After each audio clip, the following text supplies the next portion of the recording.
রাজীব আর ময়নার বিয়ের 5 বছর পর তাদের প্রথম সন্তান হলো। মেয়ের নাম রাখা হলো ইরা। একটা ফুটফুটে সুন্দর মেয়ে, মুখটা খুব মায়াবী, গালে নরম মাংস, যে কেউ দেখলেই আদর করতে চাইবে, গালের মাংস ধরে টানাটানি করবে। প্রথম সন্তান, তাই যত্নের কোনো ঘাটতি রইল না। সুস্থ স্বাভাবিকভাবেই বড় হতে লাগলো ইরা। একদিন মেয়ের বয়স 5 মাস, শীতকাল তখন। উঠোনে মেয়েকে নিয়ে রোদ পোহাচ্ছে ময়না। সকালের রোদ বাচ্চার জন্য খুব উপকারী। বাচ্চাকে রোদে শুইয়ে রাখলো।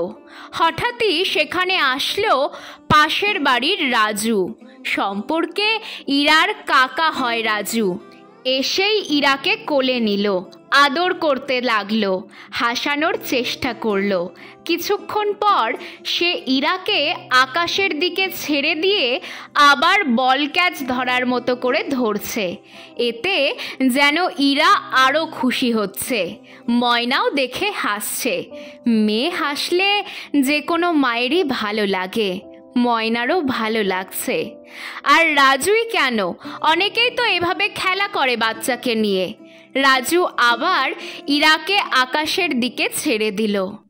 ঠিকঠাক মতোই ক্যাচ ধরল, কিন্তু এ কি হলো?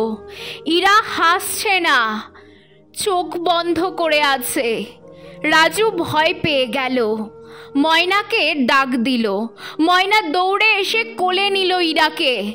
নানার নামে ডাকতে শুরু করলো, হাত দিয়ে চোখ খোলার চেষ্টা করলো, কিন্তু না, ইরা চোখ খুলছে না। চিৎকার করে কেঁদে উঠল ময়না। বাড়ির সব মানুষ এসে ভিড় করলো। সবাই সাধ্যমতো চেষ্টা করলো ইরাকে জাগানোর, কেউই পারল না। তাড়াতাড়ি হাসপাতালে নিয়ে যাওয়া হলো ইরাকে। এমার্জেন্সিতে ভর্তি করার পর ডাক্তার পরীক্ষা নিরীক্ষা করে বলে দিলেন ইরা মারা গেছে। আর হাসবে না সে। চিরদিনের জন্য তার হাসি বন্ধ হয়ে গেছে। কথাটা শুনে অজ্ঞান হয়ে গেল ময়না। একমাত্র মেয়েকে হারানোর ব্যথা সে নিতে পারছে না। ঘরের পেছনে কবর দেওয়া হলো ইরাকে। মাঝে মাঝেই রাতে পাগলের মতো আচরণ করে ময়না।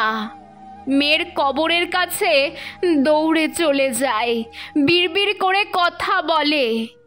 ইরাকে ভুলতে পারছে না, খাওয়া দাওয়া করছে না, শুকিয়ে যাচ্ছে ময়না দিনের পর দিন। অগত্যা ময়নাকে নিয়ে অন্য শহরে পাড়ি দিলেন তার বর রাজীব। কি ভাবছেন, এটা কোনো গল্প? না, সত্যি একটা ঘটনা।